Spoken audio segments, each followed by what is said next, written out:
Y bien, continuamos ya. En este caso ya estamos en tiempo de Al Habla con Bartolomé Cabello. Maestro, ¿qué tal? Muy buenas tardes. Buenas tardes, Fernando. Buenas tardes a los oyentes de Onda Cero, tanto en la comarca de La Vega del Guadalquivir como en la campiña sevillana. Efectivamente. Desde los estudios en Lora, viendo hoy pues esa sierra norte que todavía está en un momento, como todos conocemos y todos sabemos, verde. Porque ya, aunque nos vamos preparando para esta semana. Sí, calorcito. La pasada semana ya nos advirtieron, el domingo es un día extraordinario, por cierto, sí. En la romería de la Campana. Magnífico ambiente. Magnífico el ambiente, que la pude vivir desde los inicios hasta que concluyó, hasta que terminó, desde inicios, desde que salió la Virgen de la iglesia de Santa María la Blanca, el recorrido, la ida, el estar allí, vivirlo todo, ¿no? Hasta después la llegada de la Virgen a la Campana. Es un día extraordinario, el pasado domingo.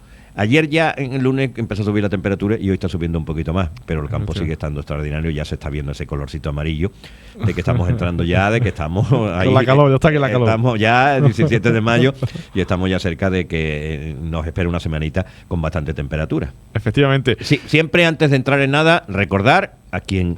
Por supuesto, está con nosotros y participa de una forma patrocinando este programa, Cereales Méndez y Pienso IFS. Desde aquí, nuestro recordatorio de cada día, de cada martes, y por supuesto nuestro abrazo para José Antonio Méndez. Que ha sido su cumpleaños hace poquito tiempo, por cierto. Bueno, felicidades de nuevo. Nos felicitamos a José Antonio desde aquí, hoy, aunque llega con un poquito de retraso. Y ya venimos anunciando desde ayer. Vaya entrevistón que tenemos hoy. Vamos a ver. Yo estoy de verdad, abrumado, emocionado. Sí, don Lorenzo Serra Ferrer está dispuesto a contarnos cosas y nos va a hablar. Yo quiero que nos hable hoy, o queremos. Pero lo vamos a tener de verdad. Pero me ha prometido que sí, ¿no? Que iba a buscar un hueco. Estaba en uno de sus hoteles allí en las inmediaciones de esa Pobla e incluso nos ha dado ya el número de teléfono. Prefiero que me llaméis un fijo, que lo tenemos ya, un 971, que son los teléfonos de Mallorca, de Baleares, y lo tenemos ahí para lógicamente, hacerle esa entrevista que le vamos a hacer a Lorenzo Serra Ferrer hoy. Vamos a hablar de su etapa deportiva. Yo creo que nos debemos recrear un poquito más en la primera y la segunda. La primera que fue apoteósica, la segunda fue la que tuvo mucho más. Y después, pues, que nos cuente también su etapa humana, cómo ha vivido el fútbol, cómo lo vive, cómo era aquellas peculiaridades que él tenía cuando se reunían uno por uno con los jugadores, cómo después se le unía por línea. Era muy pesado, preparando los partidos, pero ahí está. Yo me acuerdo aquella llegada cuando él vino en aquel 28 de febrero del año de la temporada 93-94, ya en el 94, el Betis estaba desahuciado. Completamente. Ya no tenía prácticamente nada que hacer. Ya se había dado de que el Betis iba a descender, que si íbamos a cambiar el entrenador, que si no, y se estaba. Y de buena primera llega Lorenzo Serra Ferrer.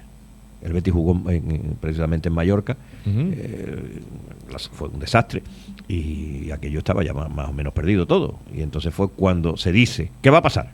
Llega, quedaban 24 puntos, entonces era la liga de 2 puntos. La liga de 2 puntos, efectivamente. Y no perdió un solo partido. Ganó 10 y empató 2. Faltando una jornada, en el Plantío en Burgos, el Betis asciende y quedaba el último partido frente al Español. El Español ya era campeón de segunda división, era el campeón, y hiciera lo que hiciera el Betis no podía. El Betis le ganó 3-0. Además lo hicieron aquel día del club, ¿no? Fíjate. Y entonces llega Lorenzo y fue el inicio a raíz de ahí. Después la siguiente temporada, lo que hizo la siguiente, cuando juega la final de la Copa del Rey. La siguiente quedó tercero, pero con los jugadores que trajo. Sí, recuerdo. Jugadores, todos venían de... No, a coste muy corto. Porque no se podía fichar prácticamente, ¿no? Sí. Y entonces, pues, ahí está lo que hizo. Pues creo que en este caso y después ya la segunda etapa. Bueno, la segunda etapa que gana la Copa del Rey, evidentemente, en 2005. Por cierto, las 3 finales, él jugó 3 finales de Copa del Rey. Ajá. Una contra el Mallorca. Las 3 jugó con prórroga. La primera la pierde frente al Atlético de Madrid. Creo que fue en el año 97. No, sería antes. En el 97 juega el Betis la Copa del Rey frente al Barcelona. Sería un poquito antes, sería antes del 94, evidentemente. Pero vamos a ver, lo tengo por aquí anotado. Sería en el sigue tú hablando que ahora sí, seguramente sería en el año 90 91, 92 aproximadamente sí podría ser.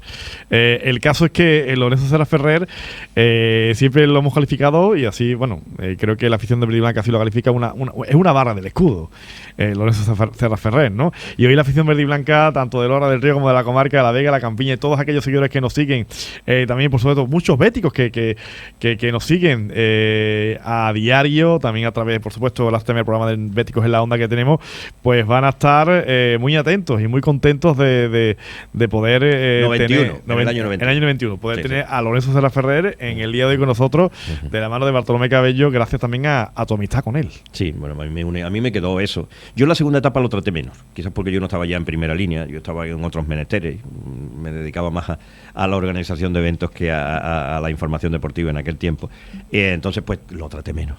Después yo, la primera etapa, yo tenía una relación con él estrechísima, y desde entonces viene nuestra amistad. Es una persona humana, muy humana, que después lo iremos viendo cuando empiece a hablar. Y ahora pues se dedica, como volvemos a repetir, a dejar ya el fútbol. Él empieza en el año 80, entrenando en la Unión Deportiva Poblense. Con 29 años, entrenó ya al Mallorca en primera. Madre mía. Entonces, muy joven.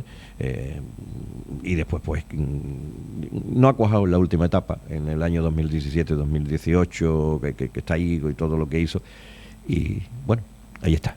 Vamos a preguntarle también qué le parece lo que ha hecho el Betis esta temporada. También hay que decir que desde su mando el equipo a Europa, como director deportivo. Sí. Como director deportivo, el año de Setién el Betis juega en Europa. Sí.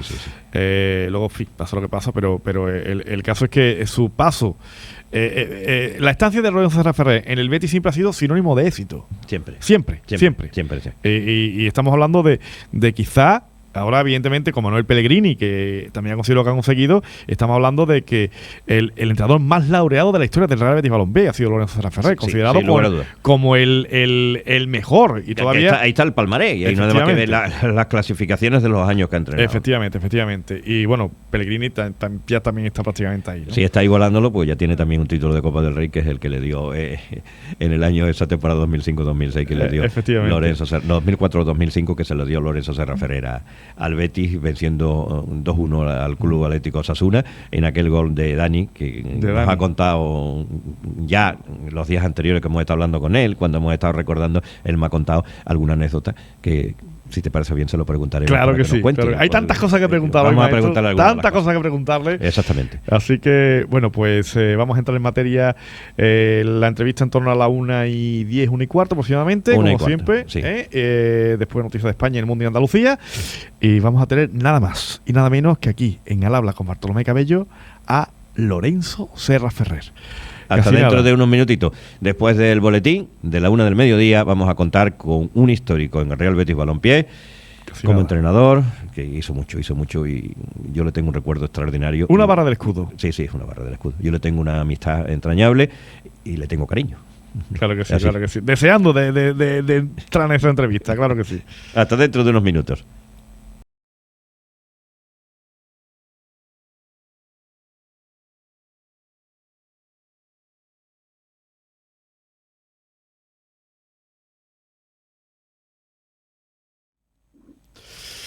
Y bien, bueno, maestro, ya estamos en la sintonía de aquí de Onda Cero, ya estamos de nuevo al hilo y bueno, maestro, que ya estamos en el tema. Sí, lo hemos venido anunciando desde ayer, que hoy pues tenemos un hombre muy respetado dentro del mundo del fútbol español, incluso con sus pinitos fuera de nuestro país. Ha dedicado más de 40 años a este mundo. Estamos hablando, porque así ya lo han visto nuestros oyentes, de Lorenzo Serra Ferrer. Lorenzo es un hombre serio en el semblante, como se ve. Durante muchos años, además, llevó bigote y esto le hacía parecer mucho más serio de lo que es en realidad. Cuando lo conoces y lo tratas, valora su humanidad, su gran humanidad. A lo largo de mi vida profesional, lo he tratado bastante, sobre todo en la primera etapa, estuve muy cerca. Siempre nos hemos respetado y ahora con el paso de los años nos queda ese aprecio y ese cariño de dos amigos. Hoy queremos conocer a Lorenzo Serra Ferrer en su etapa profesional y también humana. Una vez me dijo que antes de sentirse humillado, prefería irse a guardar vacas a Sa Pobla. Hoy su vida transcurre no guardando vacas, con otro trabajo, también en su pueblo, donde cuida y vela por sus negocios de hostelería y restauración. Hoy es una vida distinta, después de esos 40 años que ha estado dedicado al mundo del fútbol, en despachos, en campos, en todo. Empezó muy joven, empezó con menos de 30 años ya entrenando en el mundo. Empezó entrenando en el mundo del fútbol profesional y en la máxima categoría. Hoy, ahora, cada día, el rival no es el equipo al que se tiene que enfrentar el próximo domingo. Hoy el rival es el COVID, la crisis económica, la guerra de Ucrania. Son los enemigos del turismo, de la economía y de su querida isla. Así que hoy vamos a conocer un poquito más a Lorenzo Serra Ferrer. Don Lorenzo Serra Ferrer, ¿qué tal? Muy buenas tardes. Buenas tardes. Encantado de tenerte, Lorenzo, hoy con nosotros para hablar de lo que has hecho en tu vida profesional, centrándonos, como no, de una forma muy especial en el Betis, y el que quiera que venga a empatar lo que tú has hecho en tus 3 etapas, aunque nos quedamos más con las 2 etapas de entrenador, por aquello de que estuviste más en esa primera línea. Pero ¿qué es hoy de Lorenzo Serra Ferrer? Bueno, pues una persona normal que trata de ayudar a su familia, estar más con los amigos, disfrutar también de esta familia en relación a que pues eres padre, ya soy un abuelo, tengo amigos, tengo una esposa y todo esto necesita pues también el cariño, la comprensión de poder disfrutar un poquito conjuntamente de las cosas que no tienen tanta importancia, pero que en aquellos tiempos cuando yo me dedicaba al fútbol sí le daba importancia a cualquier detalle y quieras o no esto repercutía un poco principalmente a los más cercanos, que es la familia, los hermanos, ya lo he dicho, y cualquier miembro que estuviera cerca. Pero bueno, son etapas que ya se han pasado, se han superado y nos hemos, diríamos, consolidado en la otra parte de la faceta de la vida. Uh-huh. Tú como entrenador tuviste varias etapas, algunas de ellas pues estuviste ahí arriba. Tú has llegado a jugar 3 finales de Copa del Rey, una con el Mallorca y 2 con el Betis. Te enfrentaste al Atlético de Madrid, te enfrentaste al Fútbol Club Barcelona y al Club Atlético Osasuna, ¿no? Así es. Bueno, sí, es verdad que uno siempre desea tener más éxito, pero a veces es lo que uno propone, lo que uno desea y después es lo que puede recoger. Pero bueno, es una carrera bastante larga porque como tuve una lesión de muy joven, me tuve que retirar de futbolista prácticamente a los 22, 23 años y jugué 1 o 2 años con lesión, con molestias, hasta que decidí pues esta otra parte del fútbol, que es la de entrenador, que es la de intentar conseguir el máximo rendimiento de cada uno de los jugadores que disponen, ¿no? Y empecé desde lo más abajo, es decir, empecé en el equipo de mi pueblo, que es el Poblense, y entrené en infantiles, en juveniles, en tercera división, en segunda B, después en el Mallorca ya tuve la oportunidad de en segunda división A subirlo, así que pude entrenar en segunda A y en primera división porque conseguimos el ascenso, 2 ascensos en el Mallorca. Y después ya, pues en el Mallorca estuve prácticamente 10 años como entrenador y después pasé en lo que es la etapa del Betis, en la primera etapa, mi segunda etapa. Estuve también entre uno y la otra en el Barcelona 5 temporadas y volví al Betis, me fui a Atenas a tener una experiencia en el extranjero con el AEK y bueno, y así transcurrió un poco mi currículum, ¿no? Donde creo que he estado bastantes años en cada uno de los clubes. Normalmente los entrenadores, pues quieras o no, al hacer diríamos ciclos de 3 temporadas ya es bastante, y los que son unos afortunados y son los que pueden alargar mucho más, como es el caso de Simeone, que es la luz y es el faro que el Atlético de Madrid tiene. Pero bien, estamos contentos. He dicho que Poco a poco fui escalando y subiendo esta escalera desde lo más abajo, desde los infantiles hasta dirigir equipos, diríamos, top y jugar competiciones como la Champions. Hay que decir, de eso hablaremos también después, que con el Betis llegaste ese año, fue apoteósico esas temporadas en el Betis, en esa segunda etapa, sin olvidar la primera, con todo lo que conseguiste, ¿no? Pero, ¿cómo respeta un jugador a un entrenador que no llega a los 30 años? Que habría a lo mejor jugadores que tendrían más edad que tú.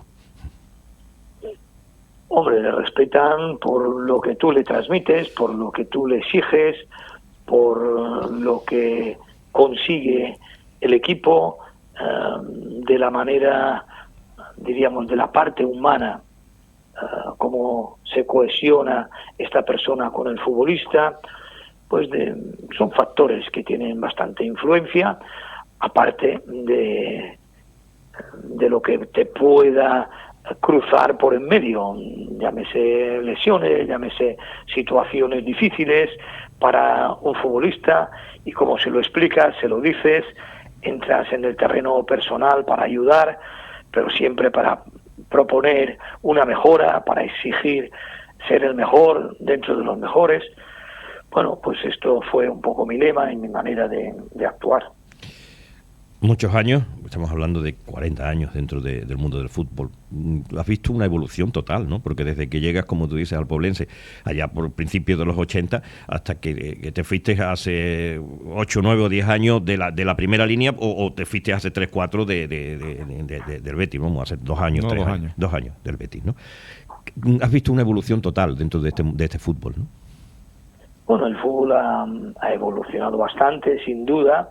Ha evolucionado principalmente a mejor el tema de lo que es la infraestructura y los cuidados en el entorno del futbolista. Es decir, lo que hoy es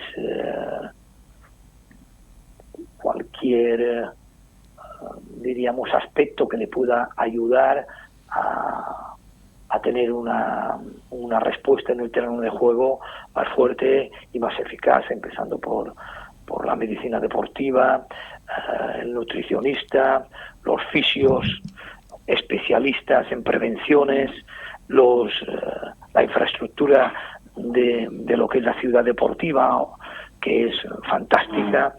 Todo esto ha evolucionado mucho y para mejor. Después del fútbol, no tanto. El fútbol sigue siendo el fútbol de antes, bastante interesante, con jugadores excelentes, con un talento exquisito, futbolistas que tienen un grado de voluntad insuperable, pero que no tienen tanto talento, pero sirven para ayudar a conformar lo que es un equipo o la estructura de un equipo competitivo y ganador.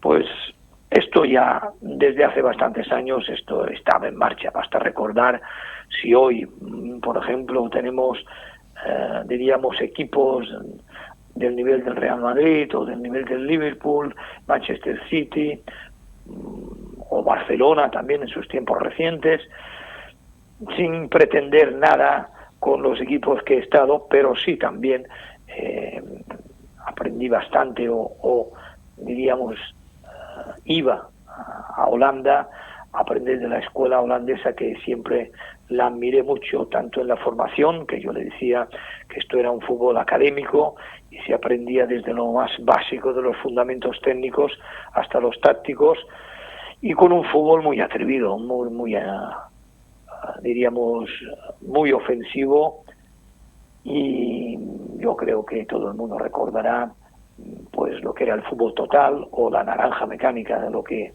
experimentaba una selección como Holanda, ¿no?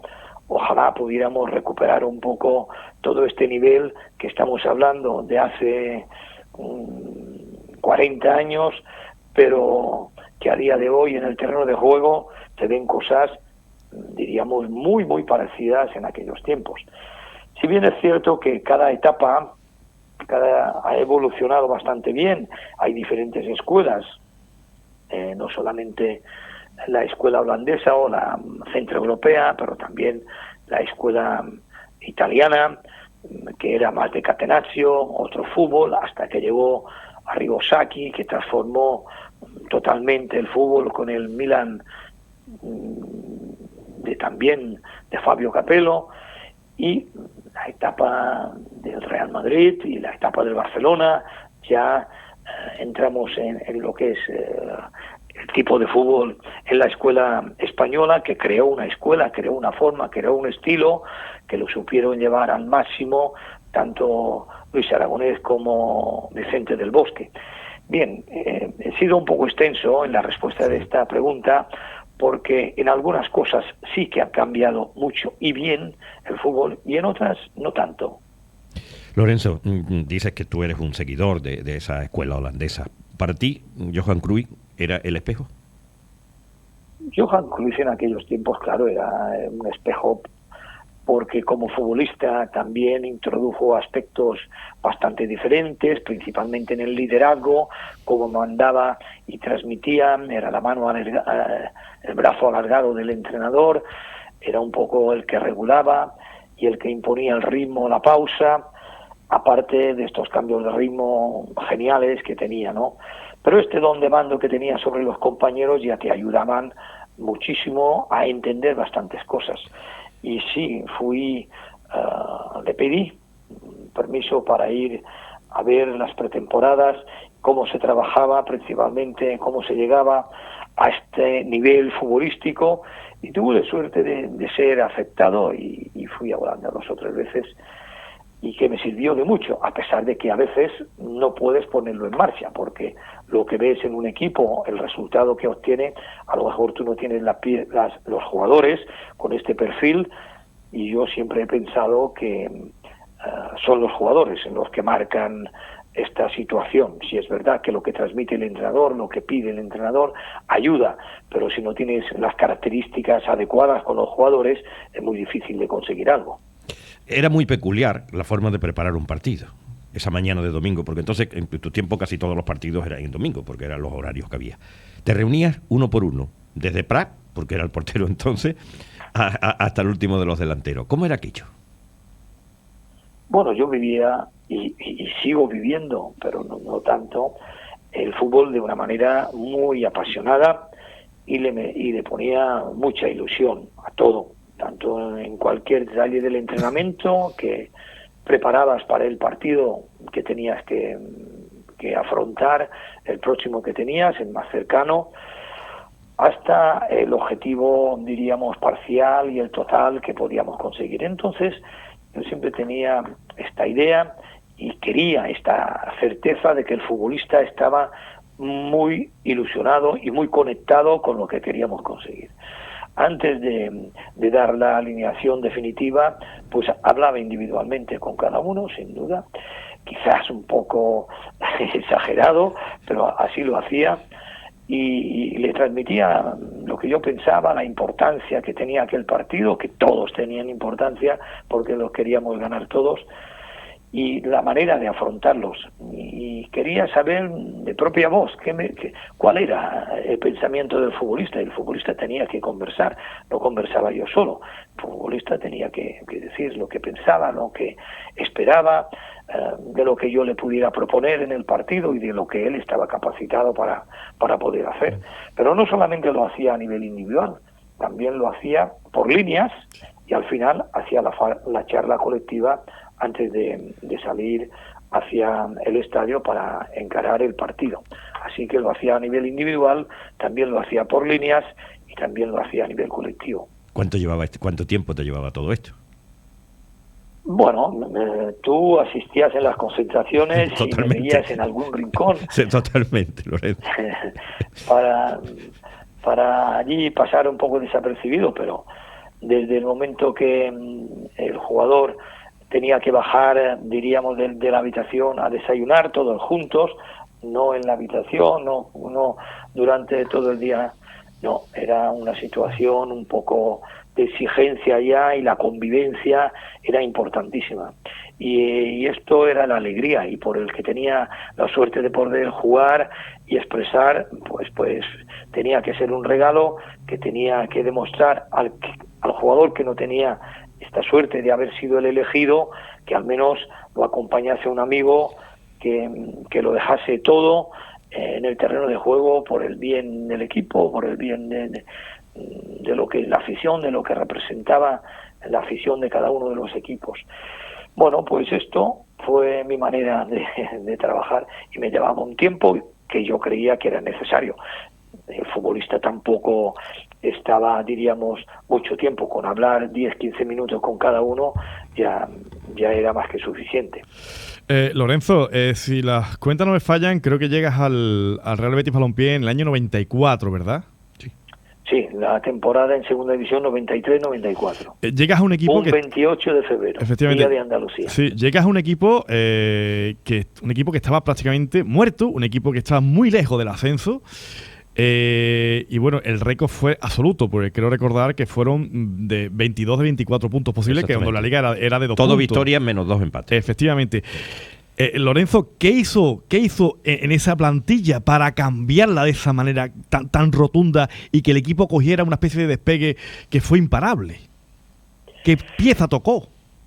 Bueno, bien, lo que he intentado transmitiros antes, es decir, en esta temporada las cosas estaban difíciles, por no decir otra cosa, sí. y el futbolista, los técnicos, la afición, las personas que gestionaban el club, había un desencanto tremendo, ¿no?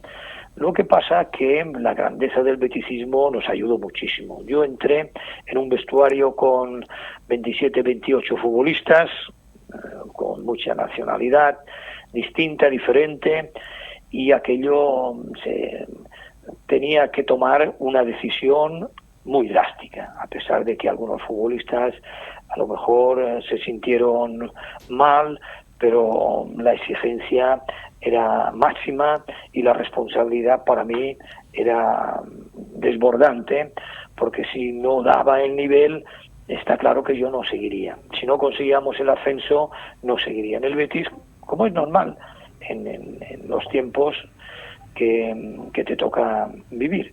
Pues empezamos muy justos, pero nos consolidamos muy fuertes, muy fuertes. La afición se congratuló de ver, observar que todos y cada uno de los jugadores estaban muy metidos en la faena, en la responsabilidad de poder dar esta alegría, y en un tiempo récord, es verdad, pues pudimos conseguir el ascenso en una jornada antes de finalizar. En Burgos, en el plantío de Burgos. El plantío de Burgos, y el último partido era en el Benito Villamarín contra el Español de Camacho, que 3-0. también logró ascender, pero en este partido también lo ganamos, y la fiesta fue total y absoluta, porque el Villamarín se quedó pequeño en cuanto a la asistencia, y aquí arrancó toda una historia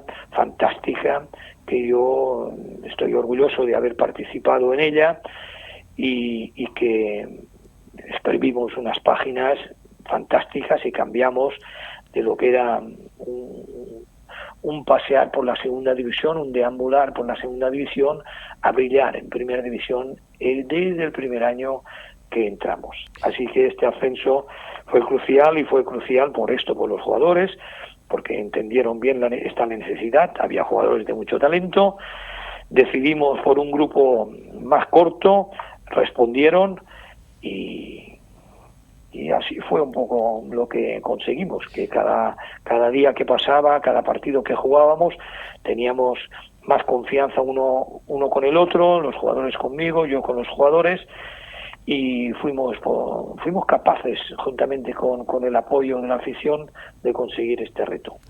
Me acuerdo de aquella tarde en el plantío. Yo entré en el vestuario después de haber terminado el partido. De las pocas veces que yo entré en un vestuario después de terminar un partido, aquello fue apoteósico. Llega la siguiente temporada y ahora había que preparar un equipo. Y ahí llega Lorenzo, que consigue hacer, con muy poquitos refuerzos, Josete, Jaime, dejar tercero Menéndez en esa clasificación.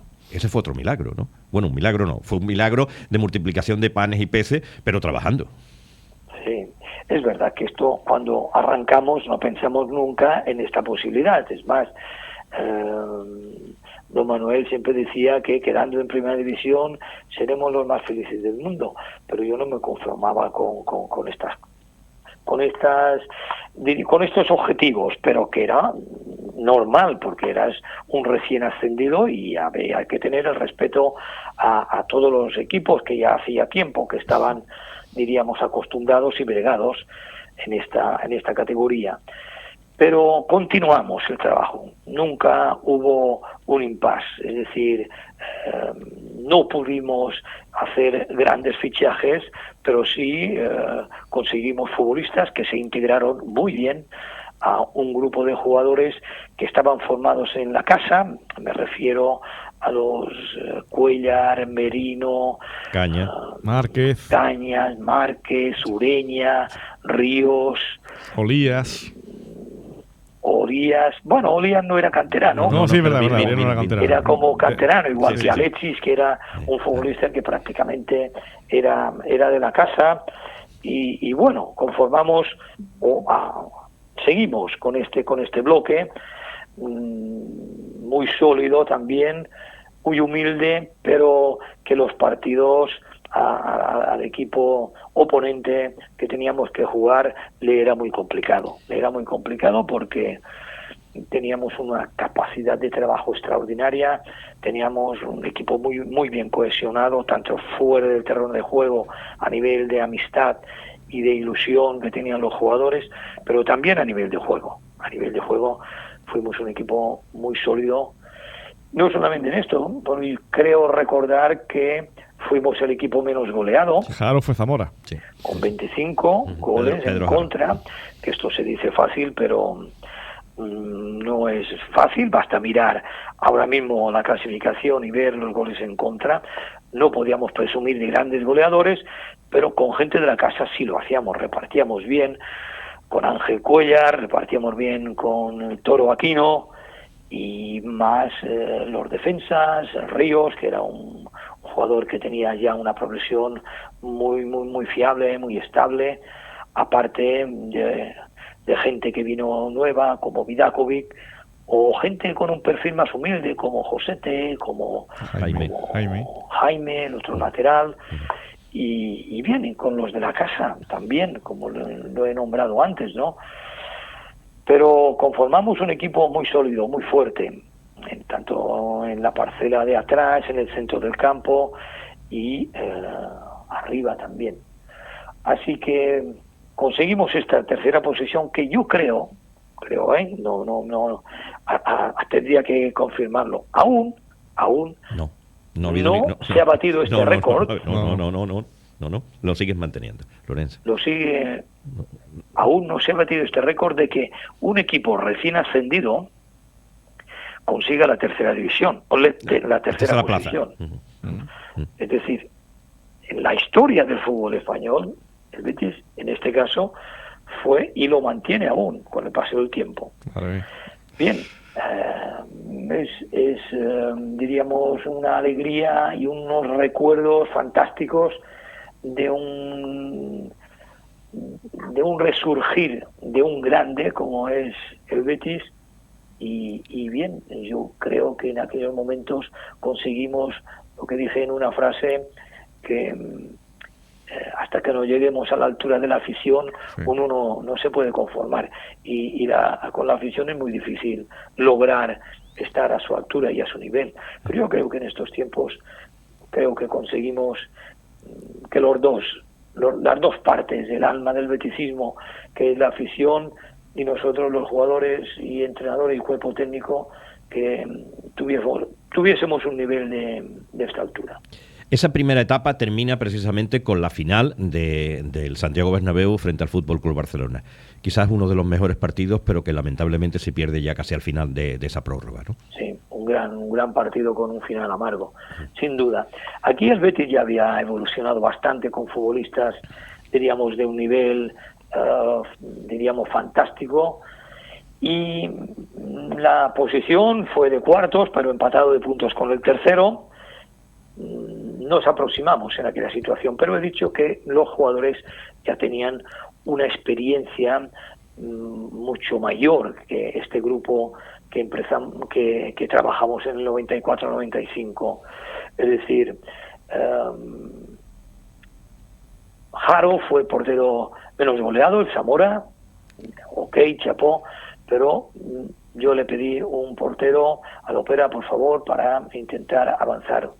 Entró Toni Prats y después otros futbolistas de un nivel como Jarni, como Alfonso, como Finidi, Stosic, es decir, futbolistas que ya tenían un nivel muy alto, con una experiencia también y un bagaje bastante, diríamos, exigible para conseguir objetivos altos, mayores.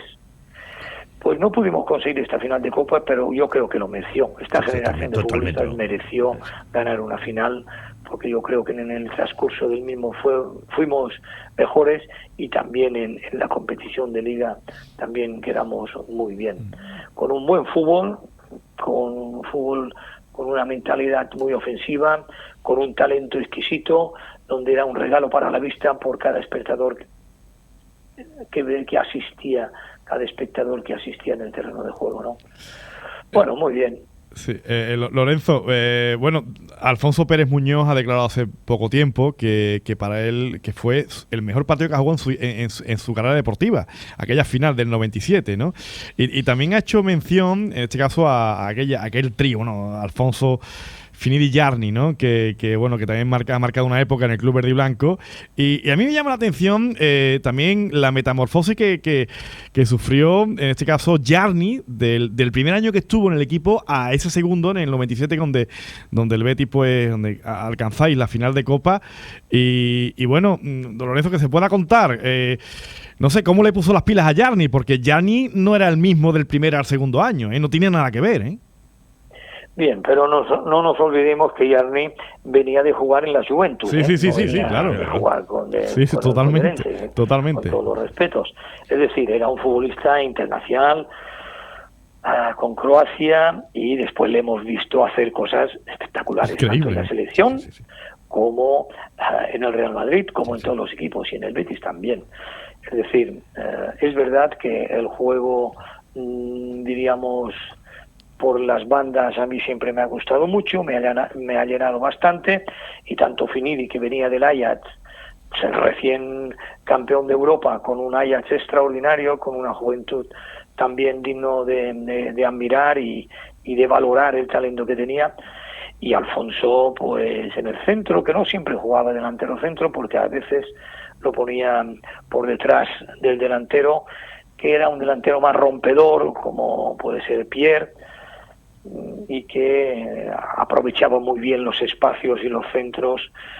Alfonso era un futbolista extraordinario, que no tuvo esta suerte suprema de que le respetasen las lesiones al final de su carrera, pero cuando vino, pues claro, aquello era extraordinario, porque salía de una lesión en el Real Madrid, no pudo jugar habitualmente, pero con nosotros sí estabilizó muy bien. Era querido y evidentemente él se sentía a gusto, y claro, todo lo que desprendía, todo el talento y todo el repertorio de fintas, regates, remates, era espectacular. Lorenzo, este partido jugó muy bien, sí. Pero yo a Alfonso, pues le he visto hacer cosas tremendas. Tremendas me refiero para el bien de nuestro equipo, y una pesadilla para el oponente que le tocaba, diríamos, marcar o contrarrestar todo este talento. Con una cinta te podía tirar 2 veces al suelo. Es decir, que pregúntale a Bogarde. Era fantástico. Lorenzo, ¿cómo era la relación con don Manuel? Bueno, la relación con don Manuel en un principio era muy buena, porque yo también estaba totalmente entregado en el club, y veía que el presidente era el que llevaba prácticamente toda la gestión, a pesar de que había otra gente que le ayudara y tenía sus colaboradores.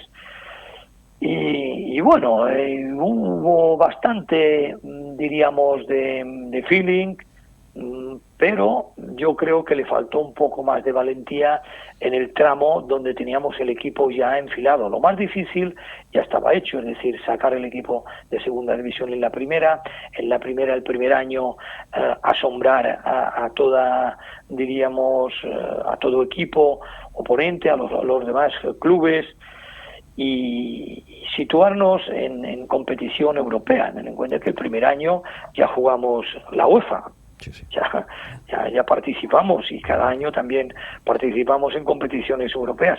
Así que pasamos de jugar en segunda división a jugar en competiciones europeas. Esto, el beticismo, fue espectacular porque, claro, es lo que había deseado y desde hacía tiempos no podía conseguirlo, ¿no? Pero en el tramo final, cuando de alguna manera hay que mantener, porque lo más difícil es mantener todo esto, pues no fuimos capaces de encontrar una solución, de encontrar una idea que diera esta estabilidad y que yo hubiera podido quedar en el club muchos años, porque estaba identificado y me sentía muy a gusto y feliz. Pero no pudo ser. Me acuerdo, Lorenzo, una conversación al principio de esa temporada, la última de tu primera etapa. Nosotros teníamos un pacto. Tú venías 2 o 3 veces a la tertulia que teníamos en el hotel en Los Lebreros, pero yo te recogía, te tenía que recoger, yo te traía en mi coche, veníamos hablando, y me dijiste al principio que incluso se estaba planteando al principio de esa última temporada el dejar el banquillo y hacerte cargo de la dirección general. Y todo cambió con el transcurrir. Me acuerdo que faltando un poquito antes de aquel cisma que se produjo antes de la final de la Copa, ya se había deteriorado totalmente la relación, ¿no? Sí, era un poco complicado por algunas cosas que no vienen al sí. caso, pero sí es cierto que, como he dicho antes, es muy difícil estar en un mismo equipo, pues lo que hemos dicho, con lo que fuimos capaces de hacer con tan poco tiempo. Después, exigirle más al jugador es complicado. Hablarle al jugador de que es obligado estar dentro de los 3-4 primeros clasificados, esto es una exageración, porque los objetivos tienen que tener una base de posibilidades. Si no, entonces estamos perdidos. Entonces, ni crecía lo que es la infraestructura y era muy difícil mejorar ya los jugadores que teníamos. Entonces, de alguna manera, yo estaba dispuesto a esta idea de ser un poquito una especie de manager que existía ya en el fútbol de la Premier, el fútbol inglés, donde gestionabas y dirigías un poco todo lo deportivo. Pero bueno, esto no se entendió. Yo también presenté una idea de lo que era la infraestructura para poder mejorar en cuanto a los entrenamientos y en cuanto a la preparación de partidos, y esto exigía bastante, y bien, no pudimos lograrlo, y por esto se rompió un poco esta situación. Pero bueno, me supo mal, pero aún así no tengo reparo con nadie, más bien agradecimiento por la oportunidad y por el apoyo que siempre tuve cuando estuve en el Betis. En esa segunda etapa, y ahora vamos ya de tiempo regulín, en la segunda etapa nos quedamos con esa final que se gana, que se la diste en el año 2005, creo que fue, ¿no? 2004-2005, y con la clasificación para la Champions. ¿Nos quedamos con eso en la segunda etapa? No, de la primera etapa yo no tiro ni la polémica. No, aguanto bien porque fue extraordinaria. Pero la segunda etapa, que también era un poco difícil porque teníamos que empezar de nuevo en relación a lo que yo pensaba, cómo competir y cómo podíamos aprovechar al máximo los jugadores que teníamos. Pero hay que pensar que esta fue mejor que la primera. Sí, si en la primera quedamos, diríamos, terceros 2 veces prácticamente, y una final de Copa perdida y una clasificación un poco regular. En la segunda, en el primer año, ya conseguimos la 4ª posición y conseguimos ganar la Copa. Bien, pues en esto hay que resaltar que es verdad que teníamos bastante talento, pero teníamos 9 o 10 futbolistas de la cantera, hechos y salidos de los escalafones inferiores. Para mí esto sí tiene muchísimo mérito, porque estos jugadores no tenían tanta experiencia para volar tan alto y bueno, también fuimos capaces de en poco tiempo de transmitir un poco esta idea, de transmitir este compromiso, esta exigencia que no podía faltar en cada uno de los partidos o en cada una de las sesiones de entrenamiento, y a partir de aquí fuimos consolidando. No hay que olvidar que todo esto pues produjo pues también una extensión de júbilo fenomenal. La cuarta posición no nos clasificó para Champions directamente, tuvimos que jugar una previa nada más y nada menos que con el Mónaco, ¿no? Pero esta temporada terminó bastante bien dentro de lo que uno podíamos exigir, con futbolistas de buen nivel, de buen toque, con 4 o 5 futbolistas, diríamos, fantásticos, como el caso de Ricardo Oliveira, de Edu, de Asunsao, pero también estaba Joaquín, ya en aquellos tiempos, estaba Fernando, pero también jugadores de un perfil más bajo, como Rivas, el central, Juanito, el otro central, Meli, que era un chico joven, pero que le saqué un rendimiento bastante importante en lo que era. En fin, futbolistas jóvenes que tuvieron también un rendimiento muy alto. Así que esta segunda etapa fue un fútbol más práctico que en la primera, pero también muy eficaz, que nos costó porque estuvimos en los 3-4 partidos muy irregulares, muy a la baja, y nos costó muchísimo coger un vuelo, diríamos, acorde a lo que queríamos, hasta que llegamos al sprint final, y fue magnífico también el sprint final, que nos colocó pues por encima del otro equipo de la ciudad muy bien. Entre comillas, lo desplazamos de los puestos de Champions y lo ocupamos nosotros.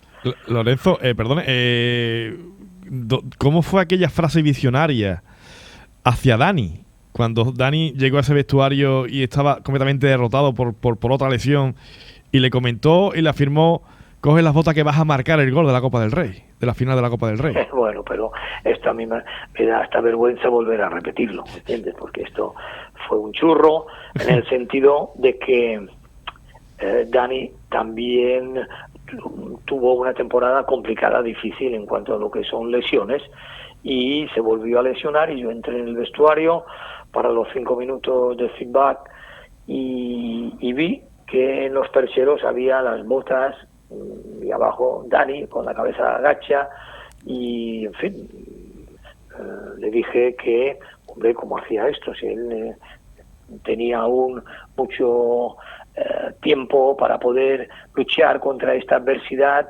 y poder participar, y que yo creía que él podía hacer el gol de la final. Bueno, como puedes entender, yo creo que en el momento que lo escuchó, me dijo: bueno, este chalado, ¿qué se cree que dice ahora? Pero bueno, la divina providencia lo marcó y lo consiguió. Porque fue la realidad. Sí. Pero esto, ya digo, fue una situación puntual que, para animarlo, para que no bajase, diríamos, esta ilusión de seguir peleando y luchando, pues, en fin, tuvo esta recompensa. Bueno, estamos llegando casi al final, se nos queda la etapa en el Barcelona como director de cantera. Bueno, pero si te parece, ¿sí?, Bartolomé, en la temporada 2005-2006, que pues al final de esta temporada pues también me tuve que marchar, pues fue una temporada que yo creo que, a pesar de que la clasificación no fue buena, sí estuvo llena de emociones y sensaciones nuevas. Empezamos jugando la Supercopa contra el Barcelona. Sí. Ojo, nos ganó el Barcelona en el Benito Villamarín, el Betis le ganó en el Camp Nou, el partido.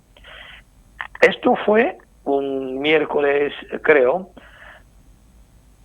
y jugamos la previa de la Champions 3 o 4 días después contra el Mónaco. Que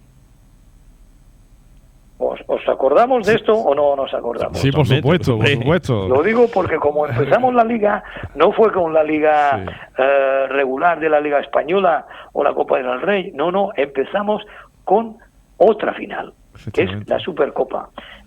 Casi otra final, porque la previa era 2 partidos y el Mónaco venía de jugar reciente prácticamente la final de Copa contra el Real Madrid. No era un equipo menor, el que nos tocó fue un gran equipo, que le ganamos 1-0 en el Villamarín y el 2-2 de Mónaco. Excepcional partido de Ricardo Oliveira. Golazo, golazo.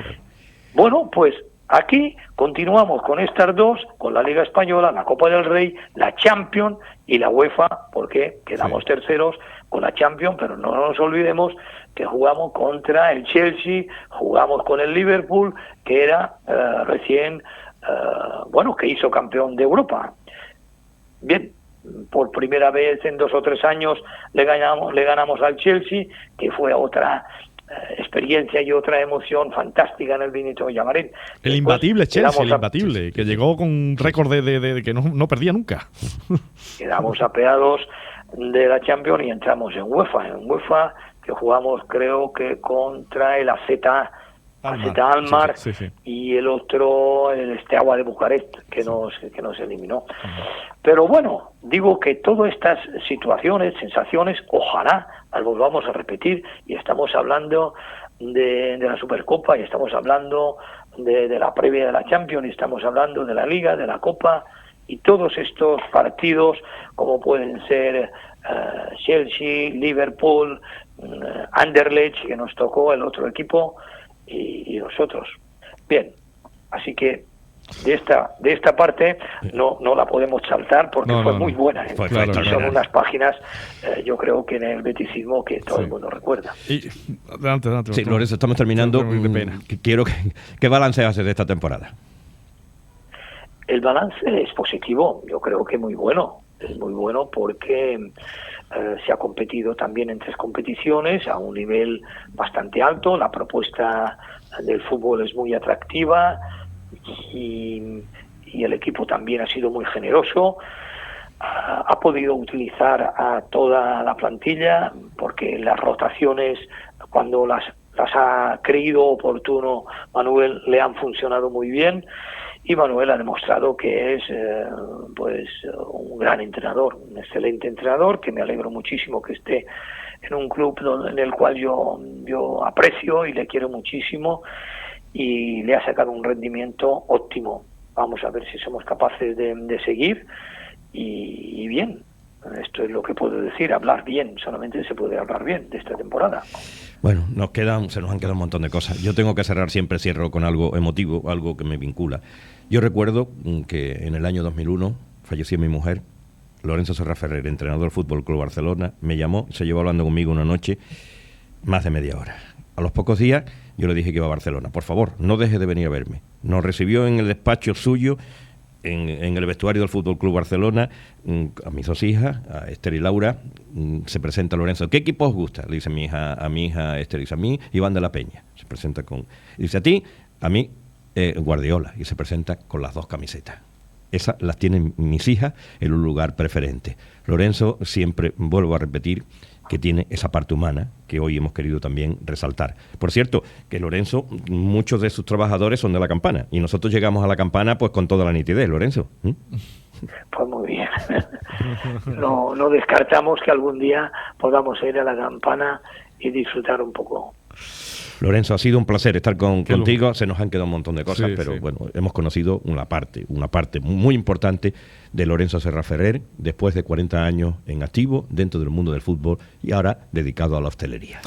Don Lorenzo, muchísimas gracias, de verdad todo un honor, todo un placer tenerlo. De verdad, muchísimas gracias. Gracias. Un abrazo, Lorenzo. Hasta luego.